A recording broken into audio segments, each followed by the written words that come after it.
میں خوش ہوتا ہوں، جو نہیں مانگتا میں اس کے ساتھ ناراض ہوتا ہوں۔ امام بخاری رحمہ اللہ تعالیٰ نے صحیح البخاری کے اندر اس حدیث کو نقل کیا ہے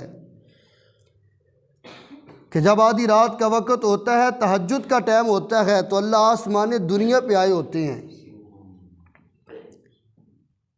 اللہ رب العزت کہتے ہیں، ہے کوئی ایسا انسان جس کو اولاد کی ضرورت ہو، میں رب رحمان سے اولاد مانگے، میں اولاد عطا کر دوں۔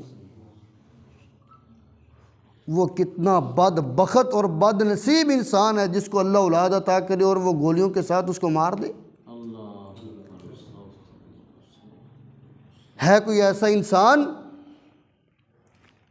جو قرضے کی دلدل کے اندر پھنس چکا ہو، میں رب رحمان سے دعا مانگے، میں اللہ رب رحمان وافر مقدار کے اندر رزق عطا کر دوں۔ ہے کوئی ایسا انسان جس کی ٹانگیں اس کے جسم کا بوجھ نہ اٹھا سکتی ہوں، گناہ کر کر کے تھک چکا ہو، میں رب رحمان سے معافی مانگے، میں اس کی گناہوں کو نیکیوں کے اندر بدل کے رکھ دوں۔ اِلَّا مَن تَابَ وَآمَنَ وَعَمِلَ عَمَلًا صَالِحًا فَأُولَٰئِكَ يُبَدِّلُ اللَّهُ سَيِّئَاتِهِمْ حَسَنَاتٍ۔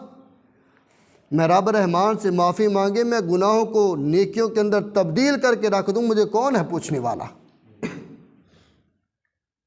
ہم سو کر کے رات بھی گزار دیتے ہیں، سردیوں کی لمبی لمبی راتیں، کبھی دائیں جانب کروٹ کبھی بائیں جانب کروٹ، لیٹ لیٹ کے جسم درد کرنے لگتا ہے، پھر بھی ہم تہجد کے لیے اٹھنے کے لیے تیار نہیں ہیں۔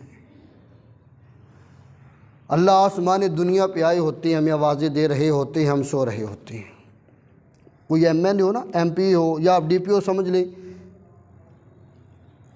کسی کی طرف کوئی پیغام بھیج دے یا اس کو فون کر دے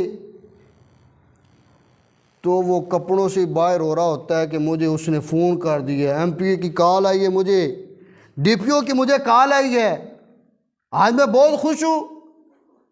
وہ رب رحمان آوازیں دے رہا ہوتا ہے تو اس وقت تو سویا ہوتا ہے، کیا وہ رب رحمان کی آواز پہ تجھے یقین نہیں ہے؟ اس وقت اٹھ، اللہ سے معافی مانگ، میرا مالک تیرے گناہ بھی معاف کرے گا، میرا مالک تجھے رزق بھی عطا کرے گا، میرا مالک تجھے اولاد جیسی نعمت کے ساتھ بھی نواز دے گا۔ صحابہ کرام رضوان اللہ عنہم اللہ کے رسول سے سوال کرتے ہیں، اللہ کے رسول، اللہ ہمارے کتنا قریب ہے، ہم کس طرح سے اللہ کو پکاریں، آواز دیں، وہ مالک ہماری آواز کو سنے گا۔ رسول اللہ صلی اللہ علیہ وآلہ وسلم کے سینہ پاک، سینہ اطہر پہ اللہ نے قرآن نازل فرمایا، وَنَحْنُ أَقْرَبُ إِلَيْهِ مِنْ حَبْلِ الْوَرِيدِ، میرا مالک تمہاری شارک سے بھی زیادہ قریب ہے، تمہارے دل کے اندر پیدا ہونے والے وسوسے کو میرا مالک وہ بھی جانتا ہے۔ اس کو پکارو، میرے پکارنے کے اندر، آپ کے پکارنے کے اندر کمی ہے، ہمیں بلانا نہیں آتا، اس کی عطا کرنے کے اندر شک نہیں ہے، اس کی دعا قبول کرنے کے اندر شک نہیں ہے، شک تو یہ ہے کہ ہمیں مانگنا نہیں آتا اس مالک سے۔ مانگ تو اس طرح سے مانگ، رب کو پکار تو اس طرح سے پکار جس طرح مائی خولہ بنت ثعلبہ نے پکارا ہے۔ حضرت خولہ بنت ثعلبہ رضی اللہ تعالی عنہ اللہ کے رسول کے پاس آئی، چہرے کی رنگت تبدیل ہے، پریشان حال ہے۔ اللہ کے رسول میرے خامد نے کہہ دیا، انت علیہ کظہر امی، خولہ تو مجھے ایسے ہے جیسے میری ماں اور بہن ہوتی ہے۔ اللہ کے رسول، بوڑھی ہو چکی ہوں، چھوٹے چھوٹے بچے ہیں، جاؤں تو کدھر جاؤں؟ ماں عائشہ رضی اللہ تعالیٰ عنہ بیان کرتی ہیں، جب خولہ بنت ثعلبہ آئی، اللہ کے رسول کے ساتھ باتیں کر رہی تھی، میں دیکھ رہی تھی خولہ بنت ثعلبہ بڑی پریشان تھی۔ اللہ کے رسول کے سامنے اپنی بات کو رکھا، اللہ کے رسول فرماتے ہیں صلی اللہ علیہ وسلم، خولہ ابھی آسمان سے میرے پاس قرآن نازل نہیں ہوا، ابھی آسمان سے کوئی احکام نازل نہیں ہوئے، اس مسئلے کے بارے میں اللہ کے حکم کا انتظار کر۔ ابھی گھر سے نکلی ہے، ماں عائشہ کہتی ہے رضی اللہ تعالیٰ عنہ، میں نے اللہ کے رسول کے چہرے کی طرف دیکھا، میں سمجھ گئی آسمان سے قرآن آ گیا ہے۔ اللہ کے رسول نے فرمایا پیاری عائشہ خولہ کو آواز دے۔ میں نے آواز دی، اللہ کے رسول نے کہا خولہ تو نے کس انداز کے ساتھ اللہ کو پکارا ہے، تیری پکار اللہ نے آسمان پہ سنی ہے، قرآن نازل کر دیا ہے۔ قد سمع اللہ قول التی تجادلک فی زوجہا وتشتکی الی اللہ۔ اے اللہ کے رسول، یہ جو آپ کے ساتھ تکرار کر رہی تھی خولہ بنت سال، وہ اس کا مسئلہ یہ ہے، یہ اس کو بتا دو، پکارو تو ایسے میرے مالک کو پکارو، اس طرح سے میرے مالک کو آواز دو، وہ ہماری دعائیں سنتا ہے، وہ ہماری التجائیں سنتا ہے، لیکن ہمیں پکارنا نہیں آتا، ہمیں بلانا نہیں آتا۔ جنگ بدر ہے، 313,000 کا لشکر مد مقابل ہے، اللہ کے رسول پریشان ہے، ہاتھ اٹھائے تو مجھے بتاؤ کس کے سامنے، کون سا دربار تھا، کس کی کچہری کے اندر اللہ کے رسول نے اپنے کیس کو رکھا تھا؟ رسول اللہ صلی اللہ علیہ وآلہ وسلم نے اپنے ہاتھوں کو اٹھایا تو کس کے سامنے، اپنی آنکھوں سے آنسوں کو بہایا تو کس کے سامنے؟ وہ میرا مالک تھا۔ اللہ، یہ میری عمر بھر کی کمائی، یہ 313 میں نے لا کر کے بدر کے اندر کھڑے کر دیے ہیں، ادھر مد مقابل 1000 کا لشکر ہے، آج تیری ہی مدد ہے۔ اللہ نے پھر دعاؤں کو سنا، آسمان سے اللہ نے فرشتوں کو نازل فرما دیا۔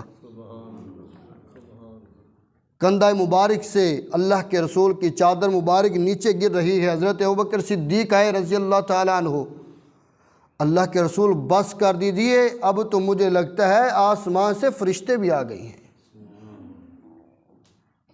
میرے مالک کو ایسے پکارو۔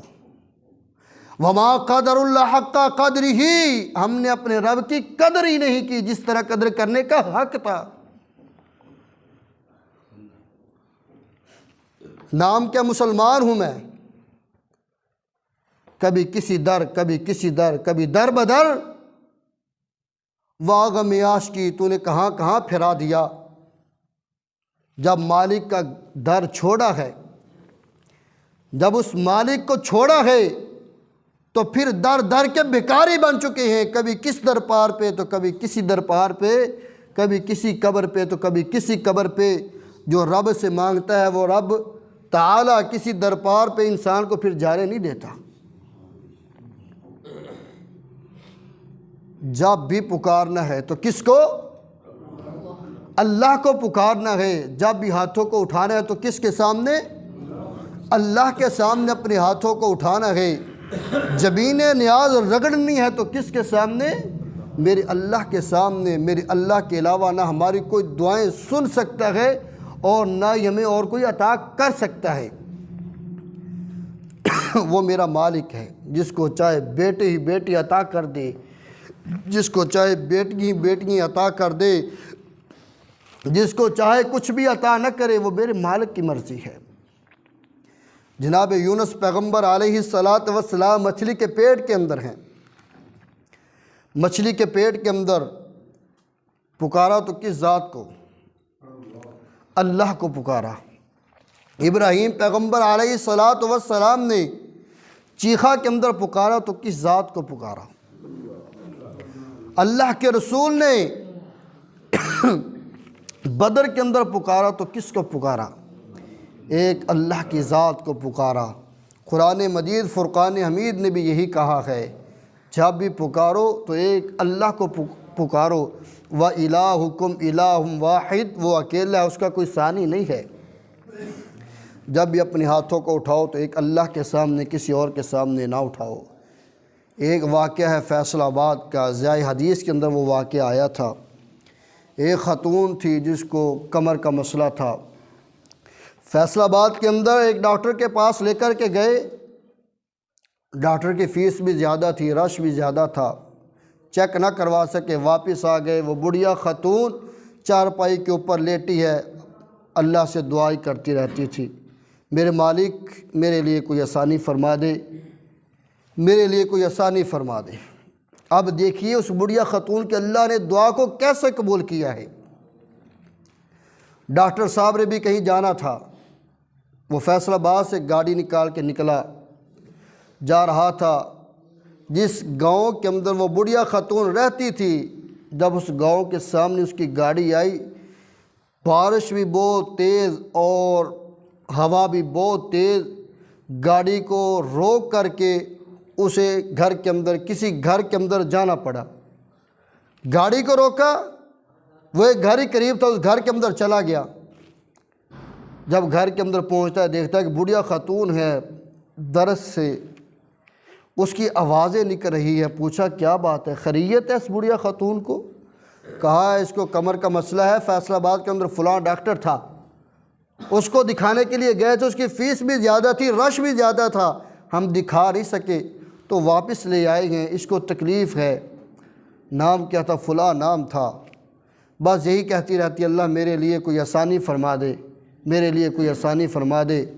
ڈاکٹر صاحب کی آنکھوں سے آنسو تھے، انہوں نے کہا تھا اے خاتون، تو نے میرے مالک کو کس طریقے کے ساتھ پکارا ہے، پہلے تو چل کے ڈاکٹر کے پاس گئی تھی، اس کے پاس ٹائم نہیں تھا، آج میرے مالک نے ایسے ذریعہ بنا دیا ہے کہ وہ ڈاکٹر آج چل کے تیرے گھر پہ آ چکا ہے۔